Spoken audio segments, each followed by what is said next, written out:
স্বপ্নের মতো একটা বছর কাটিয়েছেন তানজিদ হাসান তামিম। টি-20তে ৮ হাফ সেঞ্চুরিতে টাইগারদের হয়ে করেছেন সর্বোচ্চ ৭৭৫ রান। সেই ধারাবাহিকতা ধরে রাখতে চান বিপিএল শেষে বিশ্বকাপেও। পজিটিভের ভিতরে অনেক কিছু আমাদের ইমপ্রুভমেন্টের জায়গা আছে। তো এখন যেহেতু সামনে বিপিএল, তারপর ওয়ার্ল্ড কাপে একটা প্রিপারেশন ক্যাম্প হবে, তো সবার চেষ্টা থাকবে যার যে ল্যাকিং সেটা কিভাবে আরো ভালোভাবে ইমপ্রুভমেন্ট করতে পারি আমরা এখানে। যেহেতু পজিটিভভাবে একটা সিরিজ শেষ করতে পারছি, বছরটা শেষ, নেক্সট ইয়ার যাতে ওয়ার্ল্ড কাপে আমরা সেম এই পজিটিভ জিনিসটা যেতে পারি। টি-20তে বাংলাদেশের অন্যতম সফল অধিনায়ক লিটন দাস জয় সংখ্যায় পিছিয়ে থাকলেও সাফল্যের হারে সবার ওপরে। 2025-এ নিজের ব্যাটও হেসেছে। আসছে বিশ্বকাপে দলকে নিয়ে সফল হবার লক্ষ্য তার। টি-20তে বাংলাদেশের সেরা অধিনায়ককে লিটন দাস নিজেকে নিয়ে গেছেন অন্য উচ্চতায়।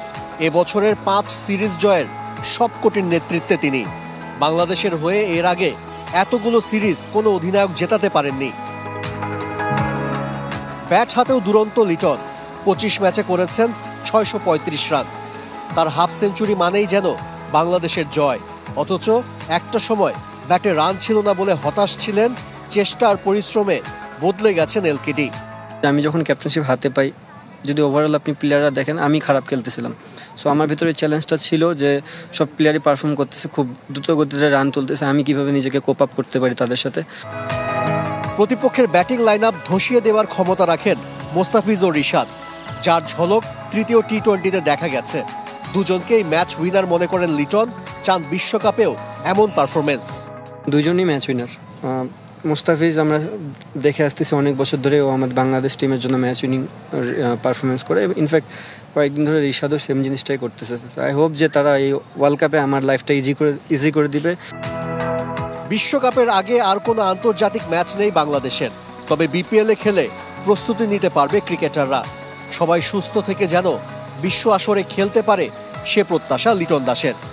আমি চেষ্টা করেছিলাম টিমটাকে বিল্ড করার জন্য। আমার মনে হয় টিমটা যথেষ্ট পরিমাণে এখন গোছানো, ready for the world cup. এখন একটাই জিনিস যে সামনে বিপিএল, সব প্লেয়ারই যে যার ফ্র্যাঞ্চাইজিতে খেলবে। আই হোপ যে তারা সবাই পারফর্ম করবে এবং সুস্থ থাকে আবার ন্যাশনাল টিমে ব্যাক করবে। নির্বাচকদের সাথে দূরত্ব মিটে গেছে বলে দাবি অধিনায়কের। হাসি মুখে বছরটা শেষ করে বড় টুর্নামেন্টের আগে সুখী পরিবার টিম বাংলাদেশ। আশিক রুদ্র, চ্যানেল 24, চট্টগ্রাম।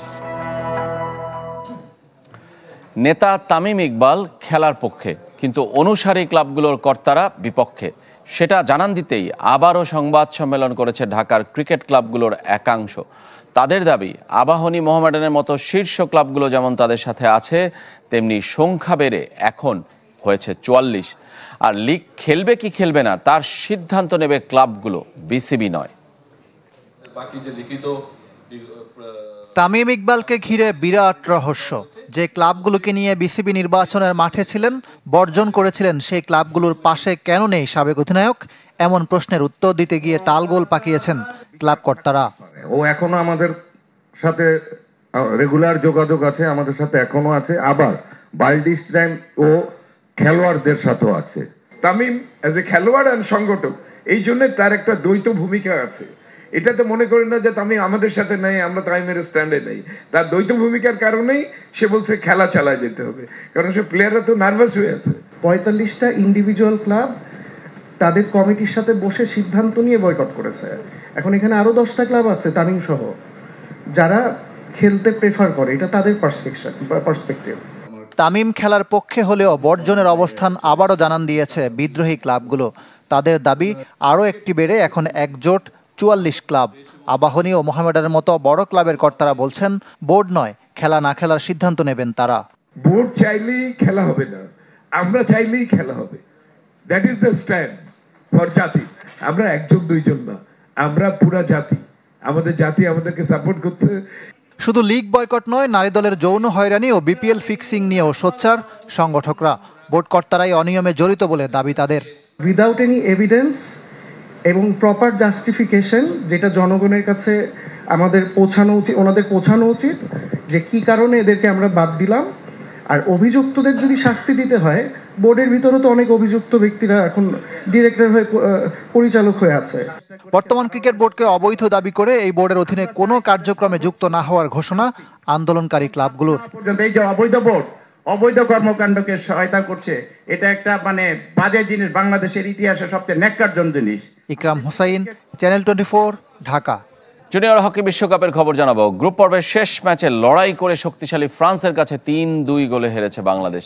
চেন্নাইয়ের রাধাকৃষ্ণন স্টেডিয়ামে গেলবারের রানার্স আপ দলটির সাথে প্রথম 2 কোয়ার্টারে সমান তালে লড়াই করে বাংলাদেশ। 1-1 সমতায় শেষ হয় ম্যাচ। তৃতীয় কোয়ার্টারে 2 গোল খেয়ে পিছিয়ে পড়ে লাল সবুজের যুবারা। শেষ দিকে গোল করে ব্যবধান কমালেও ড্র বা জিততে পারেনি আইকম্যানের দল।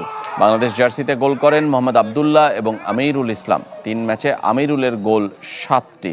গ্রুপ পর্ব শেষে স্থান নির্ধারণী ম্যাচের জন্য এখন লড়বে বাংলাদেশ।